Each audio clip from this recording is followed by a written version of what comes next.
C'est une histoire incroyable racontée par la mère de la victime. Une histoire de sorcellerie, de vampirisme, d'après le récit. Il n'a pas payé la dot. Je n'ai pas pris la dot. Même l'acte de mariage, j'ai écrit mariage sans dot. Il n'a pas doté. Je n'ai pas voulu prendre l'argent. Et lui-même n'aimait pas les gens. Hein. Tu viens chez lui, si tu ne l'avertis pas, il ne te reçoit pas. Bon, l'Esprit Saint, lui, nous a dit que bon, du cas de Colette, on a voulu sacrifier Colette. Je ne peux pas dire que c'est pour la recherche, je ne sais pas quoi dire, puisqu'elle nous avait dit que son mari voulait prendre une deuxième femme et elle n'a pas voulu prendre une deuxième femme. Bon, on peut dire que son mari a voulu sacrifier Colette, lui, pour continuer à vivre sa vie. Mais avec les prières, on a prié pour Colette, on a fait l'échange. Au lieu que Colette s'en va, c'est plutôt son mari qui est allé.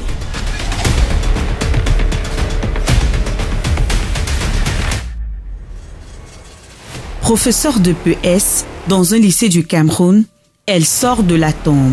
Car, laissée pour morte et abandonnée à la maison par son mari, n'eût été l'intervention de la famille, elle serait déjà au territoire des ombres. Je remercie le bon Dieu parce qu'il a fait le bien que ma fille soit encore en vie avec la prière.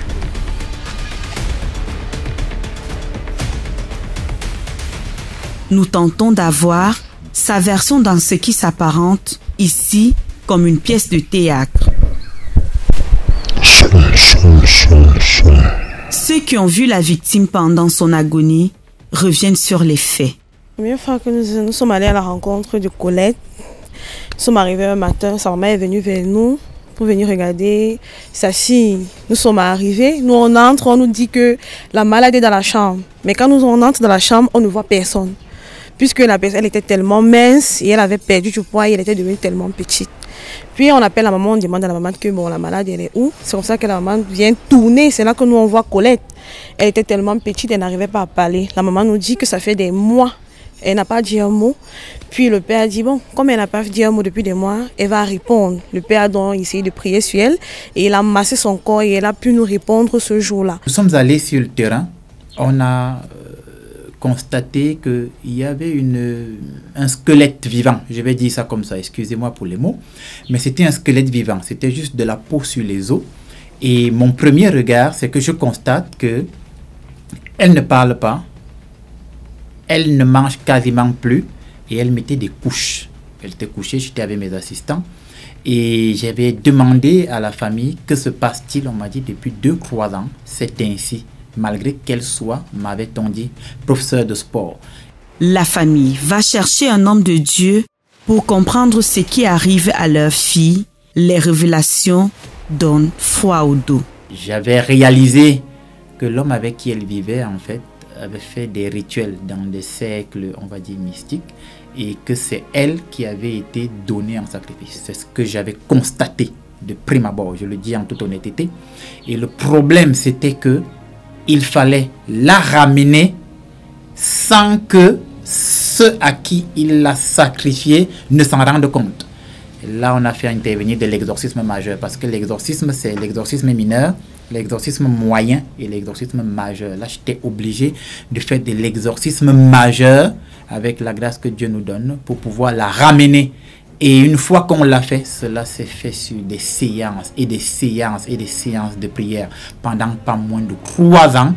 Et ce que je sais, c'est que il y a quelques semaines ou un mois, je ne sais plus, cette famille m'a appelé pour me dire que le mari est décédé finalement.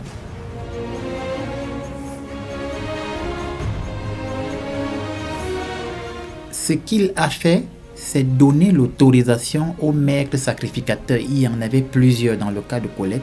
Il leur avait donné autorisation de la prendre par tous les moyens possibles. Je ne sais pas quels étaient leurs accords. Donc oui, il a sacrifié Colette. Et la difficulté a été que au moment où on allait la ramener, il fallait continuer à payer le prix. C'était ça le problème parce que lorsque quelqu'un vous donne un sacrifice, si jamais le sacrifice n'a pas lieu, le prix à payer demeure. Donc il fallait que le prix qu'il a donné soit payé par tous les moyens possibles. Or, ce que nous avons fait en exorcisme majeur, c'est un échange, je vais dire ça comme ça, pour que vous compreniez bien. Ça veut dire qu'il y a des rituels par lesquels on vous retire d'un hôtel et on lève de façon, je vais dire, illusoire un animal, en fait. C'est de l'exorcisme majeur. Et quand on laisse un animal de manière illusoire, les maîtres sacrificateurs continuent de voir la personne, alors que vous avez déjà retiré la personne, en fait. Et lorsque l'illusion leur tombe sous les yeux, ils réalisent que l'hôtel est vide. Donc, il faut payer le prix. Et là, les maîtres sacrificateurs, première chose, ils vont essayer de retrouver la personne pour la sacrifier. Dans le cas de Colette, nous l'avons mise en prière. Donc, ils ne pouvaient plus avoir accès à elle.